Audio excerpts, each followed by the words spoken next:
So, what else? We have an incubator, you talked about that. And Indie Film Night. It truly is Kyle Hudson Week.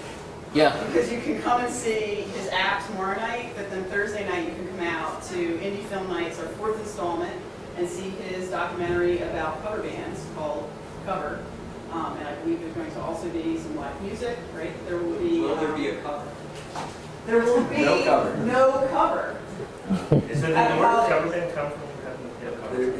No cover charge, right? No cover charge. But there will be boxcar beer and saucy pizza as well. So come out and enjoy that. Starts at 7. And the screening will be at 8 p.m. Yeah. And then Q&A. Oh, and we're going to do a little viewer something special. Yep, we'll have our beer sponsor viewer here is also going to be running cover through viewer, and then we'll also have a quick demo of that too. So Cool. we'll something for everybody on Thursday. Yeah.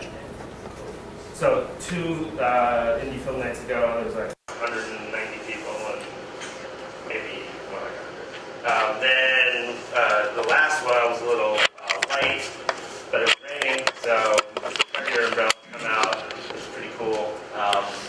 We clear out all the desks and it's almost illegal, but okay, so let me get out of the way and let's talk about building a KickAss startup. We'll do about a chunk of content and Q&A. Everyone usually has 3 questions, so let's make this guy feel at home. Cool, thanks very much. All right, thank you for having me. Again, I'm Satyajeet, for whoever wants to say that right.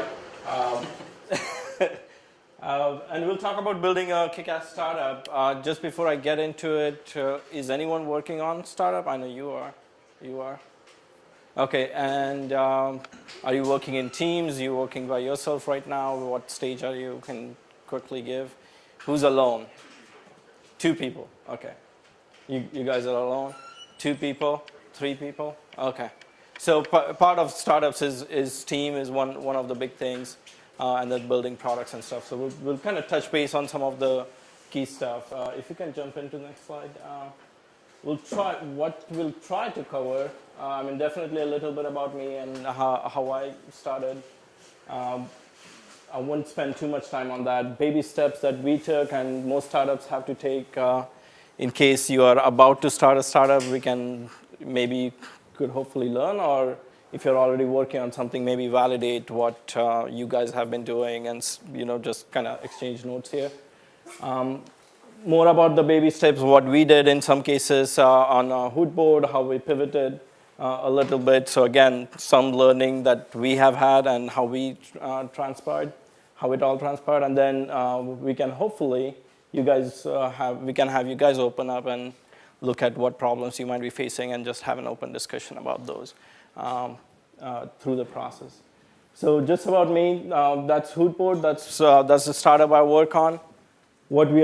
Our mission is to build smarter, more connected communities, and what we are working with that, what it is essentially, it's a part bulletin board or a corkboard that a community like this would have, and a part digital library where people share lots of good, valuable information, and can we build it into a knowledge base that community can keep it and keep for future members to take and learn from. So that's what HootBoard is. It's a community platform to build smarter, connected communities. Just going on to the next one. 27 Pivots is another company I founded where we help other entrepreneurs build their products. I went through the problem where I was a single founder at one point. It's very hard to kind of get the product out there, and we said, okay, how can we help people in my stage where now people come in from a lot of good ideas, but they cannot execute either on building the product and all. And at some point, I had built that capability through the team. So we were like, okay, let's help people out while we are at it. And that's where 27 Pivots came out. Just going on to my background, professionally, I come in from a big data background. I work with companies like Teradata and Oracle, HP, and worked on a lot of financial services, big data organization for the last 10 years or so, which is all that I quit in a way. but use a lot on a day-to-day basis in building HootBoard and other startups, and even consulting to some of the other startups that we are working on. So this is really the content that we want to get into. The baby steps that we took and everyone takes. Every startup that we know of would be working on these three things, no matter what they are, what they are trying to do. One is they have to talk to customers and understand what the customers want.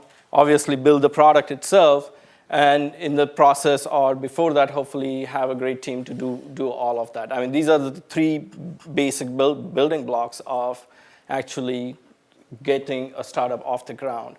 A lot of people kind of ask me, where do I start, right? Like, how did you do it? And the point really is, oh, how did you do it? Tell me how did you do it so we can follow the same footsteps, and then hopefully there's a formula that I can put my numbers in and there would be a nice outcome at the end of it, and which never really happens because the formula is different for every person, every team as they go along. So just going on to the next slide, when you look at it, really, it's a cycle. It's when you're building a startup, all three of these kind of happen to be all related to each other. They're dependent on each other, and there's no starting point. For each entrepreneur, you just have to go in and start with whatever you know the best. Whether if you're a developer, put something out there and see what hits. Get a customer, start getting customer feedback that way.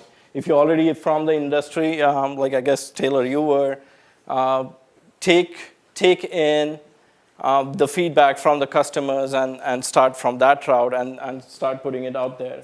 And then if you are lucky enough to have a great team right from the beginning, then start with that and see what the team wants to build and work from there. So for every entrepreneur, every team is going to be slightly different.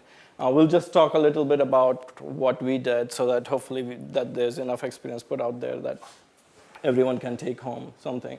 So out of the three, I think the best option, if I had to wager, is to have a great team right from the get-go. Most of us are not lucky with that. I was not. I left college about 12 years back, 13 years back, and most of my friends were having six-figure jobs, and they wouldn't want to quit. And that's a hard thing, and most of us don't have that luxury. But if you have a great team, that's awesome, because then you can start with them, sit in a room and see, okay, what is it that we are all passionate about at the same time, and then try to work a startup in that particular space. Not hire, I said, because of course hiring is hard, but eventually you do have to if you have no choice with having a great team right from the get-go. Next one, the easiest one out of the three is probably to build a product. Get something out there, and I say a product, not the product, because it's going to change drastically. And I'll show how HootBoard changed as well. But building a product, getting something out there is super easy in this day and age, especially if you're a developer. Yes, you can.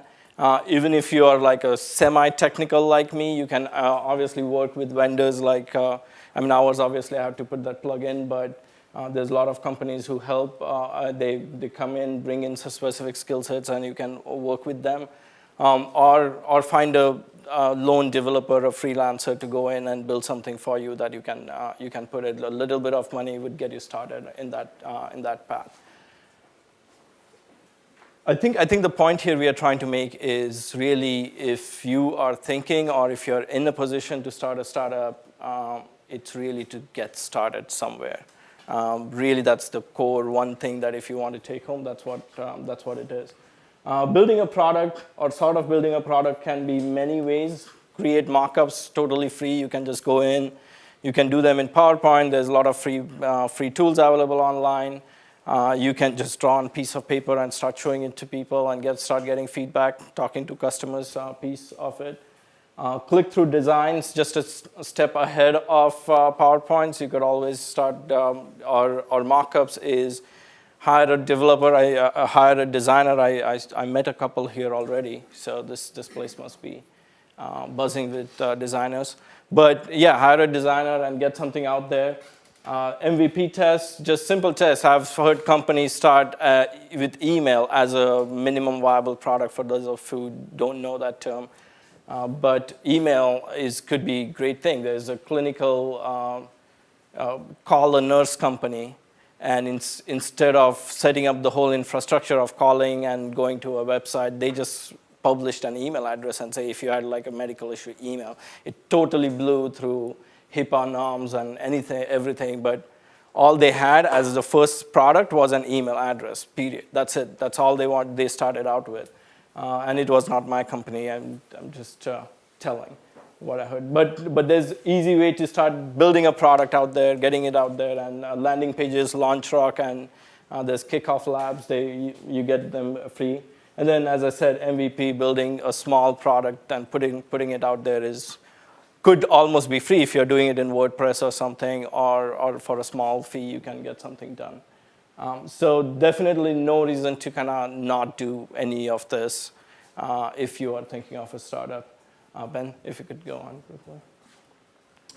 The next piece that all of us struggle with is getting feedback, right? And going on to next one. I mean, here again, if you're already from the industry, you probably come in with some background, but you still have to talk to some people. Mock-ups help. But in our case, we started out with putting something out there because we already had a team in a place that built something from my previous startup. So we started putting things out there and started getting feedback in that sense. Going on to Ben, next one, too, please. I think the best way to get feedback is, in my experience, piss people off, because those are the only people who would really come back and give you anything that you can learn from. People who are happy will, show that they are happy. They'll give you their kudos and stuff. But it doesn't really help. It's like you did something right, but it doesn't help you progress. People who don't care, and they'll never talk to you, and that's the 80% in the middle. And it's like the 10% at the end who are really pissed off are the ones that will come back and tell you, hey, you suck, you guys need to stop doing whatever you're doing, and here's all the 10 things that you suck at. In our case,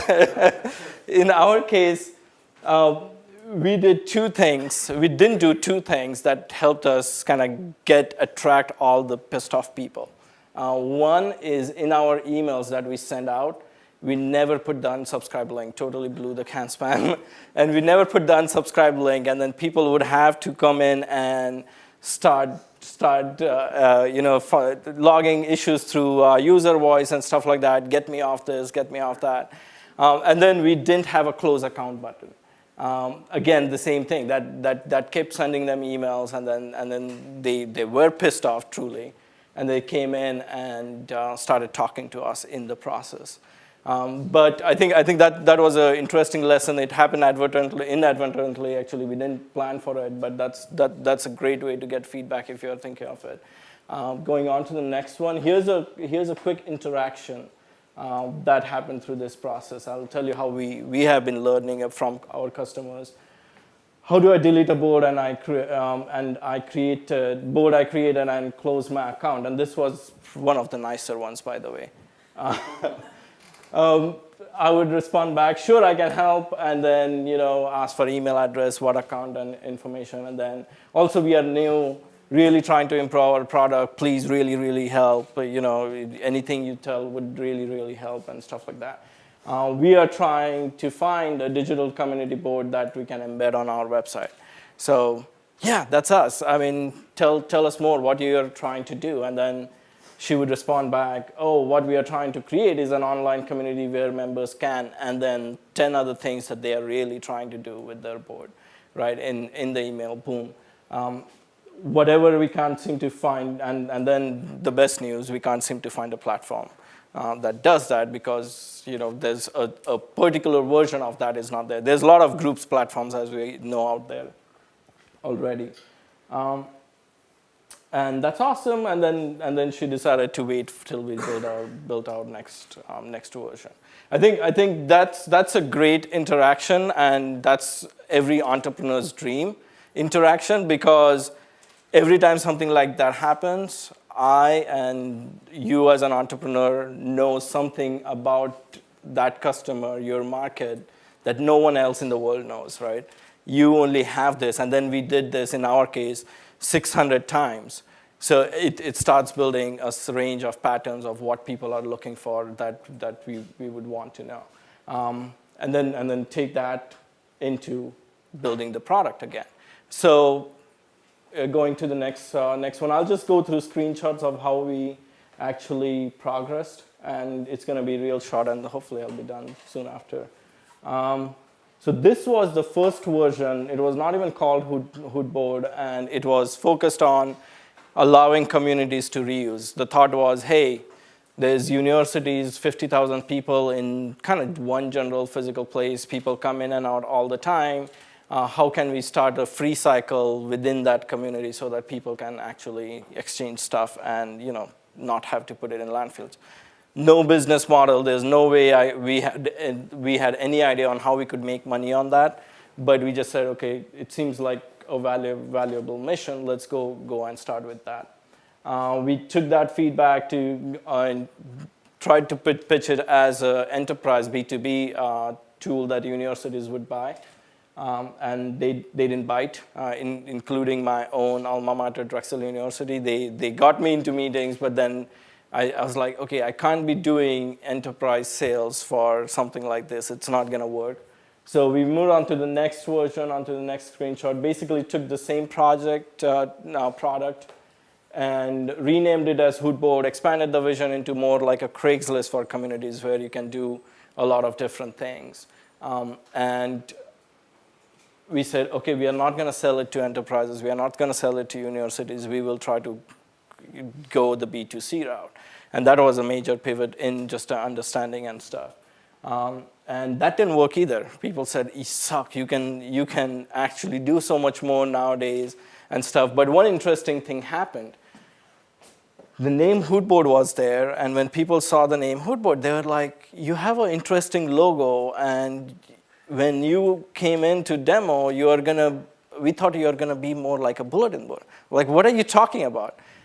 No, because it could be visual, and it could be all this nice stuff. So if you think of it, like what HootBoard is turning out to be today, it was never any of our team's idea. It was something that was told to us by other people, and it was a collection of ideas that we brought in from other people. So from here, we jumped into the next version, Ben, which is what is out there now. And there were many interim versions, which I'm skipping right now. But it came down to, okay, how can we take that concept of a Craigslist, but really turn it into a much more visual, much more interesting UI that we can put out there. And now you can start, each one of these is an HTML snippet. So now you can start putting a lot of interesting stuff in there, whether it's call to actions or just documents and stuff like that we can put out there. And then, of course, we put that out there, and we have been getting feedback from different communities. And I can't show the next version yet, but it's coming out. So go into the next slide. I guess that just shows that for now. Sorry, but we'll have that soon. We'll have that soon out there. But that's where we learned, hey, we just don't want to make announcements. I mean, I don't, in a community like Walnut Street Labs, we don't always, announce things to each other. What we do is learn from each other. What we do is do things like these, where these videos could hopefully be watched by people 6 months later, and share content across the net in terms of links and valuable links and stuff that people share with each other. And what if that could turn into a library of all this valuable stuff that we can always go back and read? And that's what the next version of HootBoard is looking like. So hopefully that gave a good little bit of the idea of how our progression was. And then I kind of missed out the main part is the team, right? I started out alone when A Clean Spot was there. We were working with a couple of vendors to build the product out, which happened to be my previous team. And then I guess over the last year and a half, couple of years, we have been building and looking for the right team and constantly go through a series of people who are going to be passionate about this vision, passionate about what we are trying to do, and then come on board and contribute. So going on to the next slide, that's our current team right now. And we are continually of course, looking for the best people in the area to be able to do that. But that's really it. I'll stop here. If you jump on Ben, I think I have some contact information, and that's about it. Any developers, we do have job postings. I'm starting to look for my own replacement as a CTO. At some point, I can't do that anymore, so that's definitely something out there, but do reach out to me. And I guess I'll open up for questions, or ideally, if you guys want to open up what projects you're working on and how do you relate to this journey, that would be awesome. Great presentation.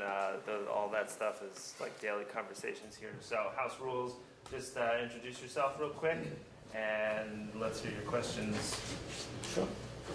Well, actually, I'd like to start. I like how explicit you are with the product that you start with isn't going to be the product that you end up with, and it's about reading the environment. But how do you check yourself, whether you're just responding? It's the tension between your vision and your ability to listen to other people.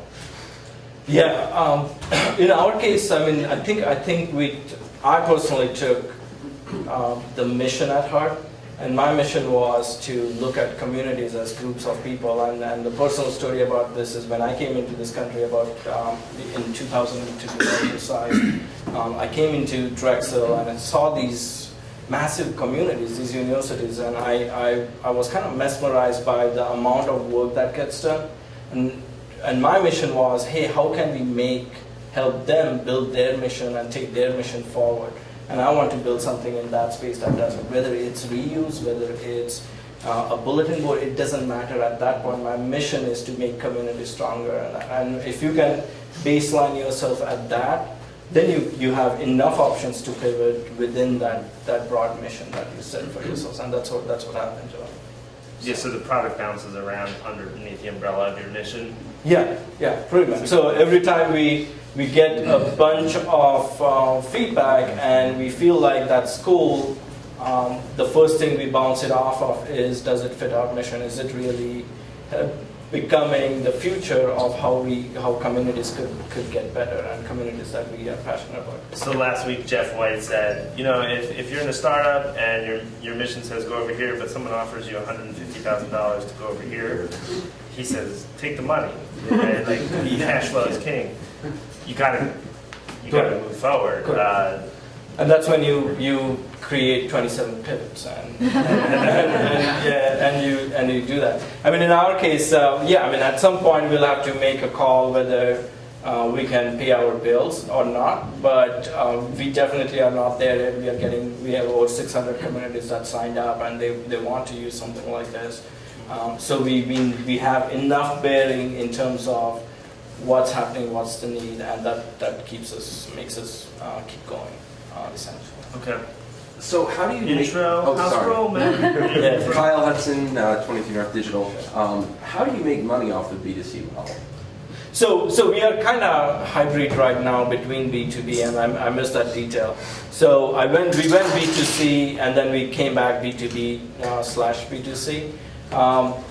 We do expect to charge communities in some now going forward as in a freemium model, where most of the communities would sign up for free, and then some of the bigger ones, more advanced ones, would want more control over what's happening on their boards, what's happening to their information, especially since it's a knowledge base. If at a company employees leave, they would want to keep that data still within their knowledge base even after the employees have left. So all those rights we would be in the paid version in a way.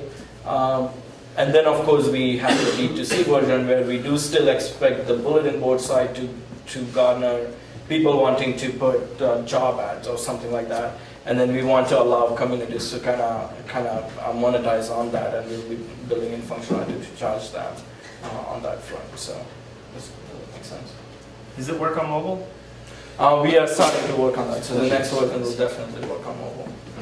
Yeah, right now it does semi, but next version is all mobile / Yeah, the concept is kind of like expansive, bulletin board, so to move around in mobile would be challenging, but it's the reality, right? It's a That reality. you got to be there. But Yeah.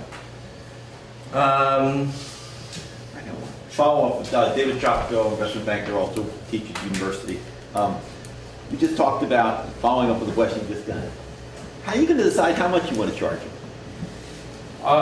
Testing. I mean, we would put something out there, and there's already tools available in the market where you could test the price points, and we would probably test it and see which ones are good in terms of provide a good value to the communities, to the users, or our client bases, and then keep working on that. Same thing on the B2C side. We are already testing out models on how much people will pay to upgrade the size of hoop to make the hoop bigger, which is something that we can do very unique to us. And on the other hand, where communities are charging to their audience, we'll give them the price freedom of deciding whatever price. So if a community is going to come in and say, hey, this is our board, but you're free to welcome and bring in and post something here, but it's going to be charged for XYZ price, they can decide a price point on that particular. I've heard more than one valid person who leads in tech companies say that when they went down the road of pricing, they used a random number generator. And I think I believe them. I think they were being serious because I just was in that position kind of yesterday, and I remember Bob from RJ Metrics. More. Yeah. He was one of them. He said something about a random number generator, and you try to look at a lot of existing similar players and model them, but sometimes you just leap out somewhere else and say, how about this? And then there's also the case of, what about when you're trying to get your first customer? You kind of, what do you tell your students about pricing for that first customer? Because you really are willing to give it away. Yeah, you or don't give it wanna away give it for $5. Well, then what do you do? That's a really challenging. You don't give it away, because if you give something away, its value is nothing to the person is receiving it. You can tell them it's worth something, and you're giving them a very large discount because they're one of the first customers. Yeah, well, actually, David counseled us on that, and we actually did that, and that is super helpful. So on record, it says it's this much, but we're giving you a 95%. Exactly. Yeah. Right. Or Because that establishes saying that you going love us in forward. public. Yeah. But one thing on pricing, just recognize that of all the things that you get marketing feedback on, the number one thing people lie about is pricing. I mean, there's been so many studies that show that people they'll say, I'm going to pay X amount. When it actually comes to putting out the dollars, there's almost no correlation between the people who say they'll pay money and the people who actually do pay money. Yeah, I mean, startups, if you follow certain startups, which I do, just to kind of keep learning from their progression, most of them keep changing their rates. Part of the reason is they're learning as they go, and they figure out, okay, I made a mistake with the first 10 customers, I'm going to get better with the next 10, and then even better with the future ones, right? So I think it's a progression, it's a learning that you have to go through, because your startup better be unique enough in a way that you have to come up with your own pricing model. If you're copying someone, yeah, it's easy. They do that, I'm going to charge $5 less, and it's an easy, straightforward kill. Or if you're in an existing market which has some history, it's very easy. But something like HootBoard, we have to test it out and really put it out there and see what people are willing to buy and what's the value we provide on a day-to-day basis for them. Okay. Hi, Eric Bergwall from Bergwall Productions. I'm just curious, when you decided to start HootBoard, how did you know that the community, the market, the world market is large enough to sustain your efforts here? Like, Yeah, so and that goes back to the mission. I mean, I chose a mission for myself personally that's going to be worth it. Communities are everywhere. I mean, we all are part of multiple communities. We know that it's the human way of operating. And can we build something that multitude of communities can help? And that's one of the reasons we have taken our time to pivot always into areas where we can keep the product open enough that different kinds of communities can use. We obviously are very careful about not being anything to anyone. That's always a trap we could fall into with something like this. But we have been consciously trying to keep it open enough that the market stays large. We found along the way, we came across a lot of opportunities where we could go extreme niche and focus on that. But we have kind of avoided that. We can always go back down and go deeper into it, but we wanted to keep it broad. Go ahead. Ben, Walnut Street Labs. I know that part of your team out of the States, is that true? Yeah. Yeah. So can you talk to us about the kind of offshore part of your business, and then how perhaps that changes the nature of HootBoard in India? Yeah. Yeah. Is it in India? So you're talking about development and how we deal with the development and stuff. Yeah, so it's definitely harder and definitely a bit cheaper than doing it. So you have to see what your comfort level is in that. Taylor, by the way, thank you for coming out. He's one of our 27 Pivots clients, and he saw us speaking, so they came out. John, they partnered together. And both he and I, what we do is we start at 7 p.m. and work till like 5 a.m. and that's what we have been doing lately. When there's a big product push coming, like we are in the middle of right now, we just drop everything else. This is something I signed up about 4 months back, but I wouldn't take meetings like these in the mornings anymore till we get the product out, and that's what my co-founder did. He slept at like 5:30 a.m. today, and he's probably sleeping right now. So we kind of just made a choice that we are going to do it, bootstrap it. It allows us to bootstrap and not draw in any funding, and that was our goal. And that's a conscious decision we made. It might or might not be the right decision for you depending on the access to funds and access to people for you, your capability to attract good people locally. It again changes team to team, entrepreneur to entrepreneur, and you have to find your right thing. And that's where I think having good mentors, good support structure is extremely important so you can make these decisions, especially if you're alone as an entrepreneur. Small follow-up, not really relevant in any way, other than it's about you. So there's a degree of, I realize that it's for profit, but there's a degree of altruism or selflessness associated with caring for, giving a damn about community at all, and using a digital platform such as this to allow communities to post stuff. So was there a point where you reached that you felt like this is something that's really going to be worthwhile, or that related to kind of your comprehensive view? Correct. Yeah. I think it happened. I always wanted to be in the community space, building communities and helping them, or making their mission stronger. One point between A Clean Spot and the first version of HootBoard, we started saying, okay, we are going to promote into universities and we are going to put flyers all around the place. And that's when I started seeing the bulletin board aspect of it, like the amount of local promotions that happen on university bulletin boards still. And they used to happen in other areas, but they have reduced as a result of all the social media and stuff. But still in universities, cardboards and bulletin boards happen to be a huge way to kind of get the message out. And that's when I started realizing there's this huge amount of local, hyper-local promotions market that is up for grabs, really. That's still been run with the printing agencies. They're spending a lot of paper doing that.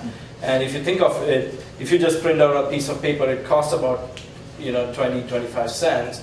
But some of the flyers, the big flyers that companies do or bands do, each one of them just to print is about $1, $1.50. And if you just add those numbers up, they print in thousands just for one city when they're visiting one particular town. So if you just add up all that hyper-local promotions market, it's huge. You talk about restaurants and things. So that's when the math started clicking in much better. Cool.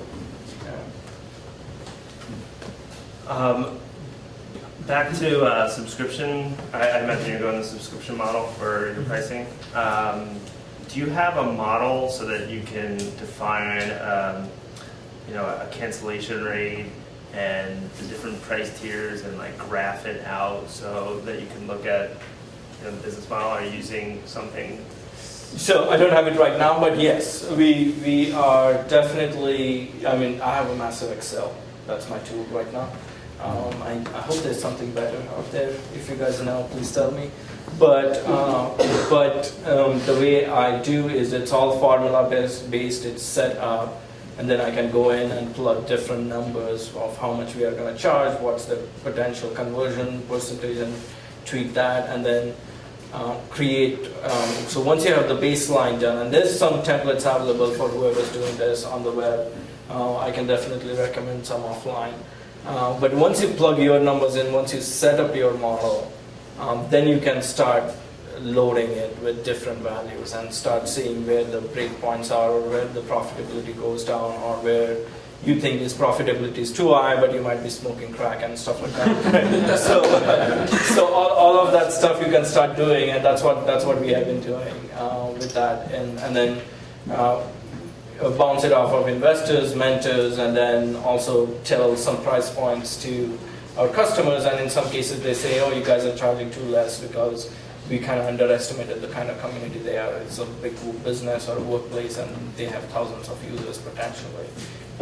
And in some cases they say, oh, I would never pay for that, I'll probably just use the free version of it because we are a church or whatever that might be. So we get those kind of help as well. Did that answer the question? Yeah, that's good. Can you tell us about the enterprise version? Do you have an enterprise version? So the next version, or the next version after the next version, we will be kind of putting in the price points on that, where we would. So the way enterprise version works, just to step back, is when any user signs up, we ask them for their workplace email address, and we create a workplace board for them right off the bat. So if you're working at Comcast and you're the first person from Comcast to come in on HootBoard.com and sign up, during the sign up process we'll ask for your email. And that way we kind of, at a grassroots level, we start building the board. So our enterprise modeling pricing will probably be in a way where the enterprise actually wants to take control of the board. And that's one of the main reasons they pay us for. And then we might have like bands of numbers of users that And will it be behind the firewall? It's cloud-based right now, but in future we might consider it. I can see a real use for it for like the community and parties and like just getting the human beings at work to talk about non-work stuff, like what's activities that people are doing, or team building stuff like that. Have you thought about that being an HR tool, team building? Because we saw Yammer copy Twitter and stick it behind the firewall because it's great. And what about something like this behind the firewall? Correct. So right now our focus is we are gonna implement it in such a way that the ownership of the content that gets posted goes to the board. So the enterprises, when they sign up, they automatically kind of start owning the content. There's restrictions we are putting in on whether things can be rerouted out of a certain board, or they can be shared out or not. Reroute is our word of reblog from Tumblr or whatever that might be. So it can be rerouted out or not. So that way we are already creating those barriers. Right, and then the next step would be to really take that to the next level and say, hey, here's your standalone version that you can take it in, or here's your it's cloud-based, but it's a completely blocked out version where it cannot be mixed in with the regular board. And that depends on how much we hear in terms of feedback from enterprises. We do see some enterprises sign up, for example, Comscore's Netherlands office signed up on HootBoard, and they wanted to start using it. So, quick question, because the enterprise play can often, I think of as the counterbalance to the insanity of doing a consumer app, right? Like you're just facing like serious hurdles if you're going purely into consumer land. But if you've got a spin-off that can go into enterprise, that's like a nice balance. And so when you see an email come through, like they just signed up, do you go insane and start like all hands on deck, let's make sure this client is successful? Because if you had that one case study, like that's what you use for the others. So what did you do when you found out that they signed up? Absolutely. So first thing in terms of setup, Mixpanel is great if anybody is using it, but there's a couple other tools. I'm not here to promote Mixpanel. Every time somebody signs up, we can see who signed up and why. And the first thing we can do with that is set up an automatic email back to the customer and say, hey, we saw you signed up about half an hour or 40 minutes back. We would love to have a chat with you and make sure you're successful. And we started to do that everybody who signs up. Our goal right now is to kind of learn as much about what their particular use case is so we can start seeing patterns. And one of the set of use cases that we are looking at are those enterprise use cases where we are going to eventually decide whether we focus solely on that or we keep an attention on that and focus on this piece. At some point we'll have to make a decision where we are exactly focusing, and that will come hopefully real soon. Larry McHugh, EU Financial. Actually, two questions. One, how do you drive traffic? So if you have a community event, let's just say like the Christmas parade last Friday, how do you drive people to come to HootBoard? And then on the back side of it, is there going to be a feature for, let's just say, the Christmas parade, and the township wanted to know how many people found it through that website? Correct. Is there like an analytical tool behind it? Correct. And maybe even data? Yeah, so the data, again, is coming. That's a request we have heard all the time, especially for posters and even the board owners. The traffic driving, we are not focusing on just outside or direct, like if you're organizing an event and you're posting it to HootBoard hoping that somebody else in your town will see, that's at this point not the right place to go.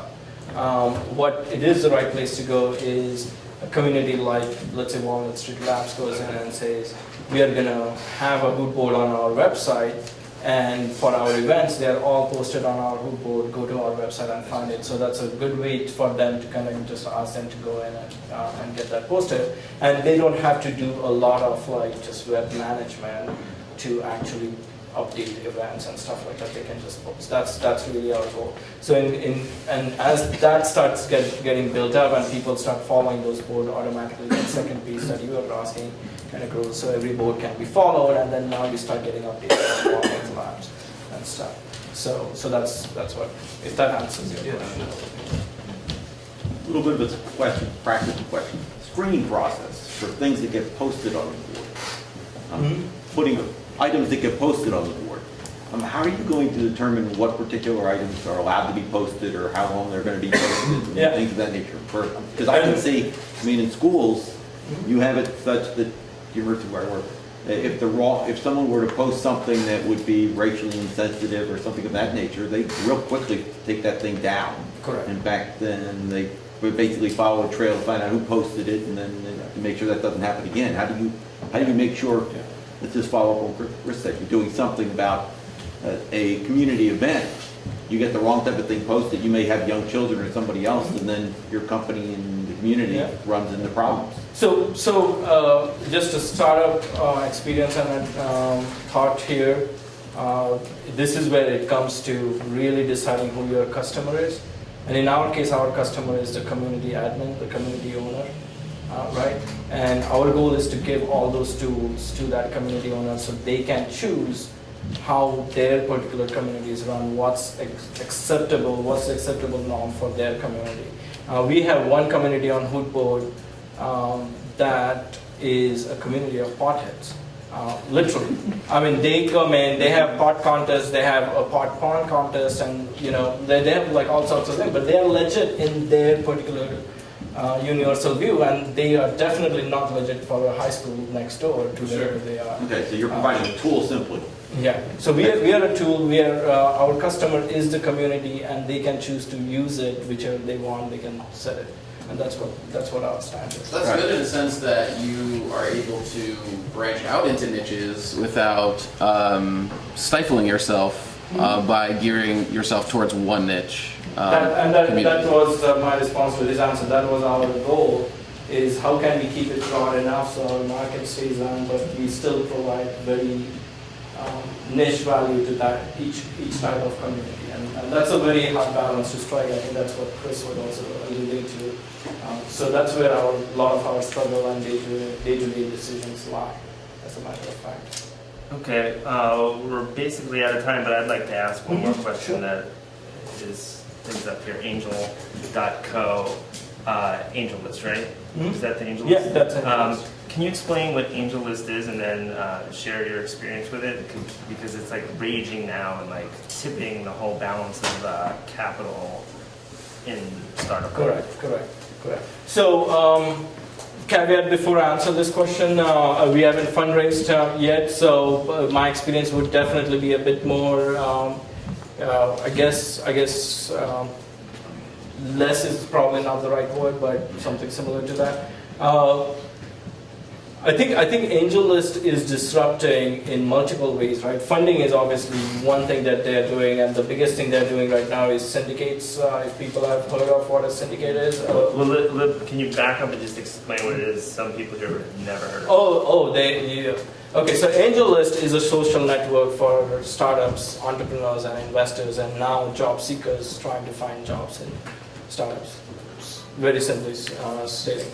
So if I'm a company, I would create a profile page and then put all sorts of information on my about my company, about my team. My team members would go in there, and then other companies are doing the same. And then of course they have been working heavily with investors, so investors can start tracking and following companies.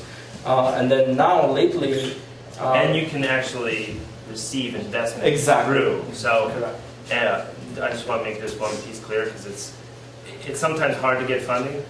It's sometimes hard to get funding on a site like AngelList, but if you get any piece of funding, you can get that person in to start the fire and to show that you're Absolutely. there, and that will attract other people. It's like showing the world what you're doing and the funding, and then it facilitates. Absolutely. I mean, just our example, HootBoard was recommended to AngelList by Gabe Weinberg, who is the founder of DuckDuckGo. Chris, it's a purely based startup doing awesome, and believe it or not, if you guys don't know DuckDuckGo, they are taking on Google in search, by going against the privacy that we lose by searching on Google. They are making sure that that doesn't happen to us.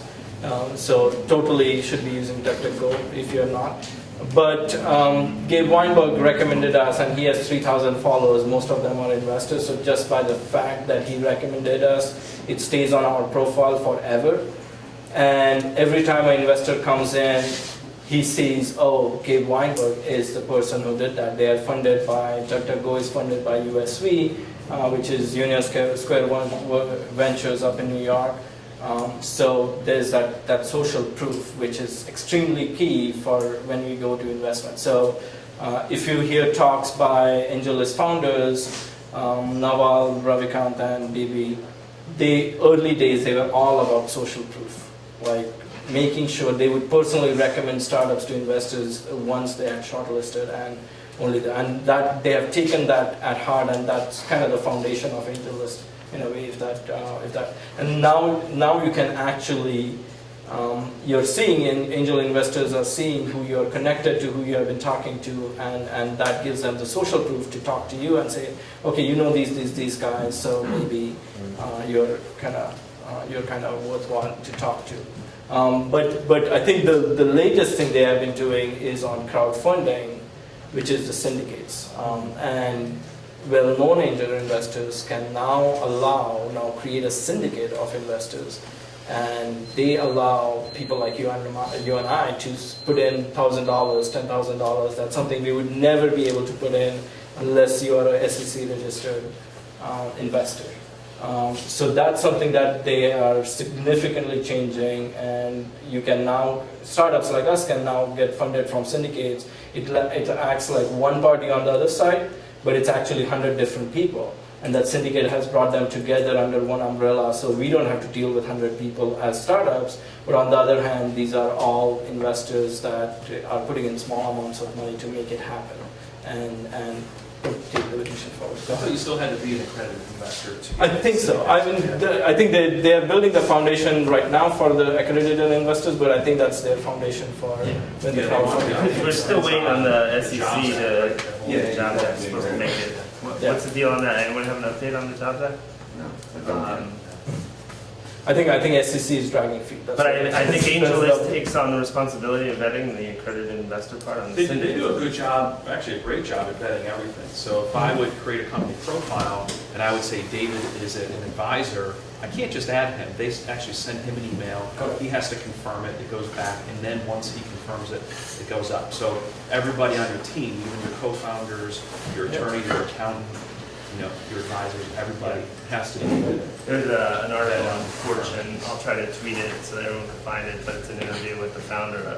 And there's some real hard pushback from traditional VCs because it's really changing the game for access to capital, which is a good thing for And us. a lot of Series A is actually happening because of syndicates. Now there's more money coming in, so you can have like $1 million or a couple $1 million worth of funding through a syndicate, which is something what traditionally VCs would do. It's almost a way to get the upside of startups without the risk, so you can invest in the people behind the syndicate can get access to a lot of innovation at low risk. Yeah, I mean, imagine any of us could have, invested in Facebook.